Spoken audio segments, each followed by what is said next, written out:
Welcome by channel.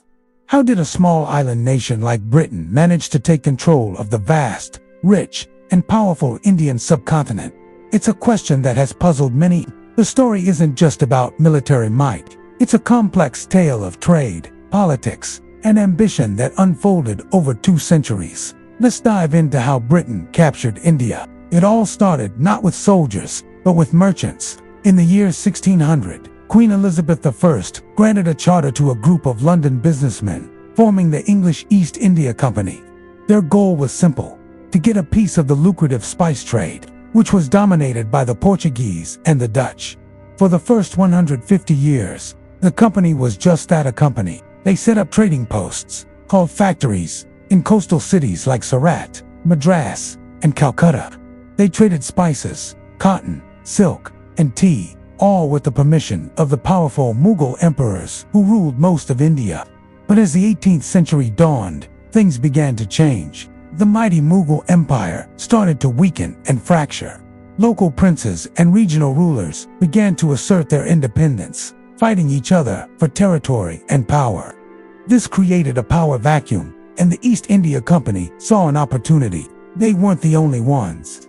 The French also had their own trading company and were eager to expand their influence. This rivalry between the British and the French in Europe spilled over into India.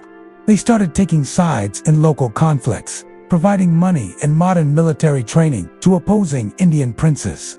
The turning point was the Battle of Plassey in 1757. Robert Clive, a cunning and ambitious official of the East India Company, led a small force of about 3,000 soldiers against the massive army of the Nawab of Bengal, Siraj-ud-Dowlah. Clive's victory wasn't won on the battlefield alone. He had secretly made a deal with one of the Nawab's key commanders, Mir Jafar, promising to make him the new Nawab in exchange for his betrayal. With Mir Jafar's forces standing idle during the battle, Clive secured an easy victory.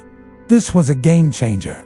The company went from being mere traders to being kingmakers. They now controlled the immense wealth and tax revenues of Bengal, India's richest province. With the riches of Bengal funding their expansion, the company began to systematically conquer other parts of India. They used a strategy often called divide and rule. They would exploit the rivalries between Indian states, form alliances with one ruler to defeat another, and then eventually turn on their former ally. They developed a powerful, disciplined army of Indian soldiers called sepoys, led by British officers.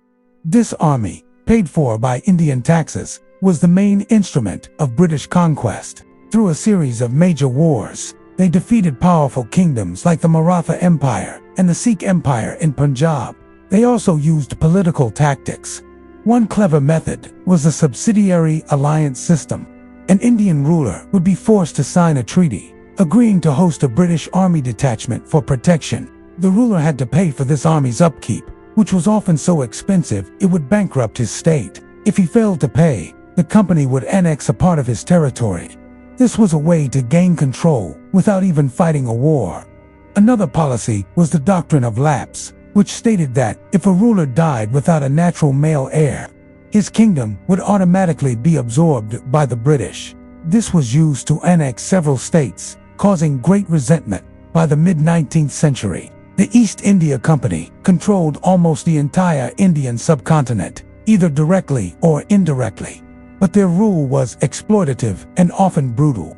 The final straw was the Great Indian Rebellion of 1857. It started as a mutiny among the sepoys over controversial new rifle cartridges rumored to be greased with animal fat, which was offensive to both Hindu and Muslim soldiers. The rebellion spread like wildfire across northern India, becoming a widespread uprising against company rule.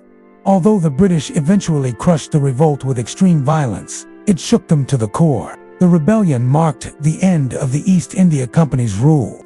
The British government decided that a private company could no longer be trusted to govern such a vast territory. In 1858, the British Crown took direct control. Queen Victoria was declared Empress of India, and the era of the British Raj began, which would last for another 90 years until India's independence in 1947. So, the capture of India wasn't a single event.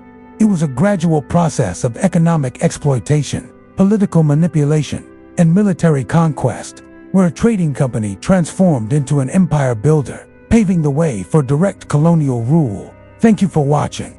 If you found this journey through history interesting, please like this video and subscribe to the channel for more stories like this channel.